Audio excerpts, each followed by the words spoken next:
Malema will shortly give the clearest signal of how he intends to respond to the decision of the party's disciplinary committee to dismiss him, and the South African Weather Service in Pretoria says the effects of Tropical Storm Irina will continue to be felt on the eastern coast. Ambusisiwa Khatebe with the latest news update. Expelled ANC Youth League President Julius Malema will shortly give the clearest signal of how he intends to respond to the decision of the party's disciplinary committee to dismiss him. Malema will address the media following last week's Youth League Special National Executive Committee meeting.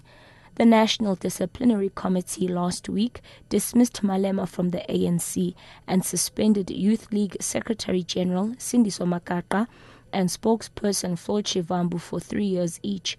Tulasizwe Simelane reports. Malema is expected to spell out his intentions to appeal within the 14-day allowance given by the National Disciplinary Committee. But the Youth League executive would have over the past weekend deliberated long and hard about its future, especially if Malema's endeavors to remain in the ANC continue to fail. Unconfirmed reports suggest internal tensions came to the fore over the past weekend, particularly around Youth League Treasurer General Pule Mabe, who's said to be accused of secretly lobbying to take over from Malema.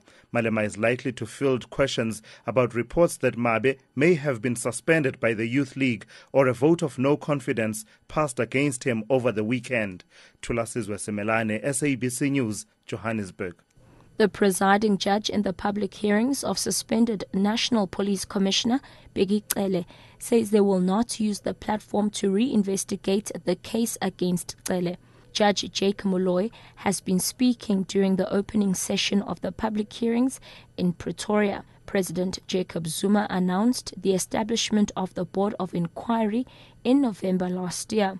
This came in the wake of Public Protector Thuli Madonsela's findings that Cele's role in 1.7 billion rand leases for the police headquarters in Pretoria and Durban was improper and unlawful.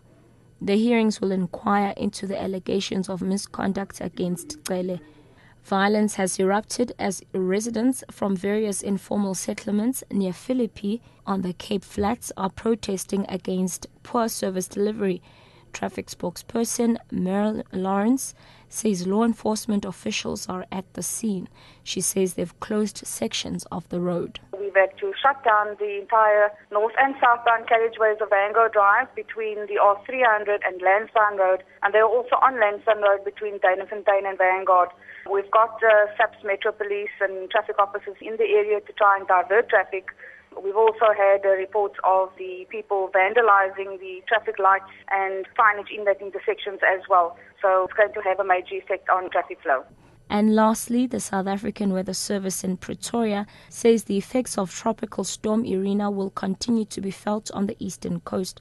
The storm has been downgraded from cyclone status to severe storm status and is moving away from the South African coast. The storm affected Mpumalanga, KwaZulu-Natal, eastern parts of Limpopo and Swaziland at the weekend. Forecaster Venetia Makane. The people along Durban, especially in the whole of KZN and coast, we're still expecting rain, not heavy falls, but we're still expecting on and off showers for most of today, as well as maybe tomorrow morning, and then starting to moderate somewhat as the week passes by. Catch the latest news anytime here on Newsbreak Option 1.